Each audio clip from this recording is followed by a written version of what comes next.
अपनी इबादत पर कभी घमंड नहीं करना कि हम तो पंज वक्ता नमाजी हैं, हम तो ज़कात भी देते हैं, रोज़े भी रखते हैं, हम बहुत अच्छे अमल करते हैं, सारे ही नेक काम करते हैं, लेकिन हमारा पड़ोसी वो तो ना रोज़ा रखता है, ना ज़कात देता है, ना नमाज पढ़ता है। मतलब अपने आप को अच्छा और सामने वालों को बुरा, ऐसा कभी नहीं करना। इन्हीं बातों से बंदा हालात को बर्बाद हो जाता है। अपने आप में घमंड गुरूर करने की वजह से इंसान बिल्कुल टूट जाता है, बर्बाद हो जाता है, हलाक हो जाता है। एक मेरी बात को बड़ा गौर से सुन लेना कि कभी भी कितने भी बड़े बन जाओ, कभी भी कितना बड़ा मर्तबा आपको मिल जाए, लेकिन कभी घमंड नहीं करना, कभी गुरूर नहीं करना, कभी भी ऊंची आवाज में नहीं बात करना, कभी भी लड़ाई झगड़े नहीं करना। क्योंकि इंसान का वकार, अहमियत उस टाइम भी खराब हो जाता है कि जो इंसान लड़ाई झगड़े ज्यादा करता है या ज्यादा बोलता है।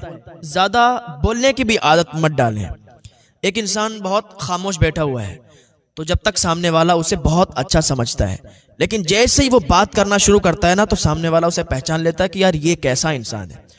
तो जब भी कोई बात करें तो ज्यादा बात ना करें। और मैं तो कहता हूं कि बस सीधी सादी बात है, इतना बोलें कि सामने वाला कहे और बोलो, इतना ना बोलें कि सामने वाला कहे बस करो। समझ रहे हैं?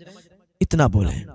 अल्लाह हमारी जबान में तासीर अता फरमाए। मैं अर्ज कर रहा था कि अपनी इबादत पर कभी घमंड और गुरूर नहीं करना। एक बुजुर्ग ने वसीयत की अपने बेटों से कि मेरे बेटो, रोटी वाले का वाकया याद रखना। रोटी वाला कौन था?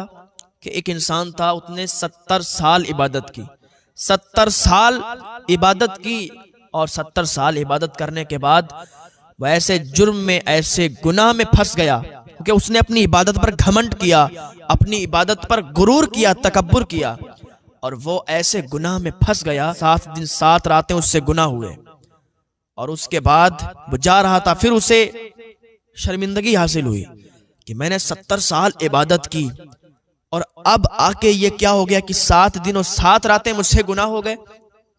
अब ये तो बहुत मैंने गलत फेल किया है, बहुत गलत काम किया है।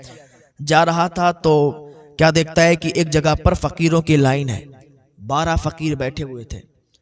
वहीं पर जाके बैठ गया। शर्मिंदगी तो थी, शर्मिंदा तो था, उन्हीं 12 फकीरों की लाइन में बैठ गया। अब वहां पर 13 फकीर हो गए, और एक इंसान का ये मामूल था कि वो वहां पर 12 रोटी लाता था और 12 फकीरों में बांट दिया करता था।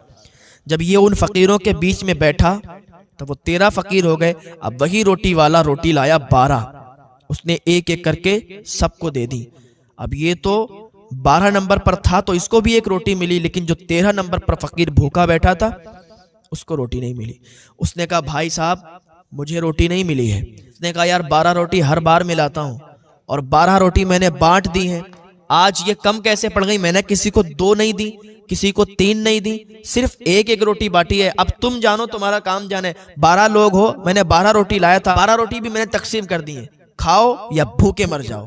ये इंसान कि जो 70 साल इबादत करके आया था और इधर 7 दिन 7 रातें इसने गुनाह कर लिए, तो ये इंसान, इसको ख्याल आया कि मैं इनकी जमात में आके बैठ गया और ये 12 रोटी रोज तकसीम होती थी, आज ये 12वीं रोटी मेरे पास आई और ये 13वां इंसान तो मैं था, लेकिन इसको रोटी नहीं मिली और ये भूखा है, मैं भी भूखा हूं, चलो मैं अपनी रोटी इसको दे देता हूं।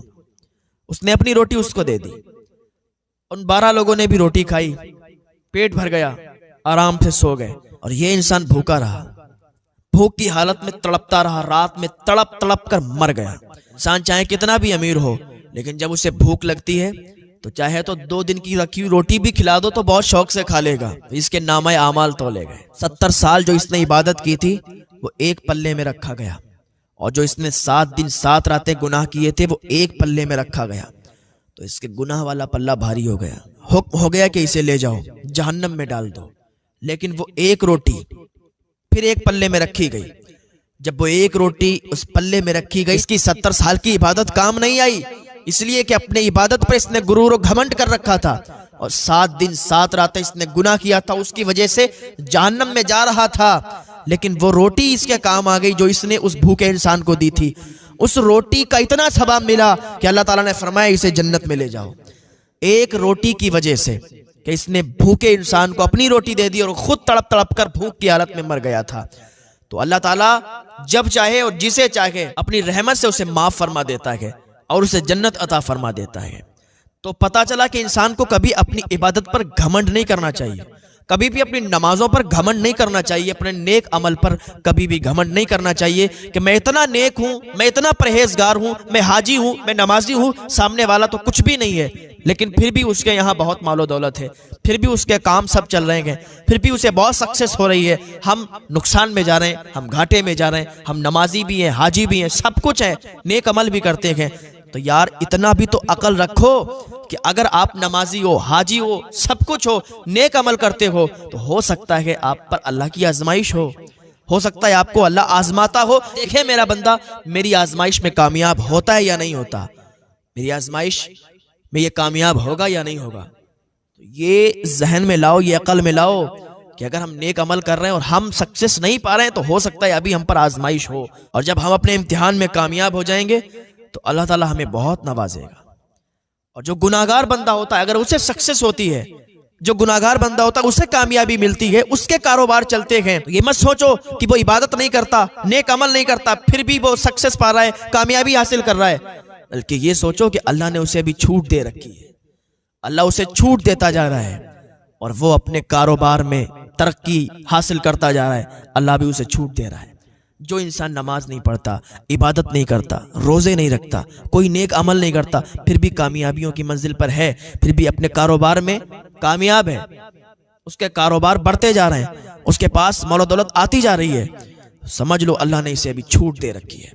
और एक इंसान जो अभी सब कुछ करता है, नमाज, रोजा, हज, ज़कात, सब कुछ करता है, फिर भी वो कामयाब नहीं हो रहा है, कोई कारोबार नहीं चल रहा है, समझ लो कि अल्लाह की तरफ से अभी आजमाइश है, और इंशाअल्लाह इस आजमाइश में हम कामयाब होंगे, इंशाअल्लाह इस इम्तिहान में हम कामयाब होंगे। ये समझ लो, समझकर अल्लाह का शुक्र अदा करो कि मौला तू जिस हाल में रखे तेरा शुक्रिया है, मैं तेरा शुक्र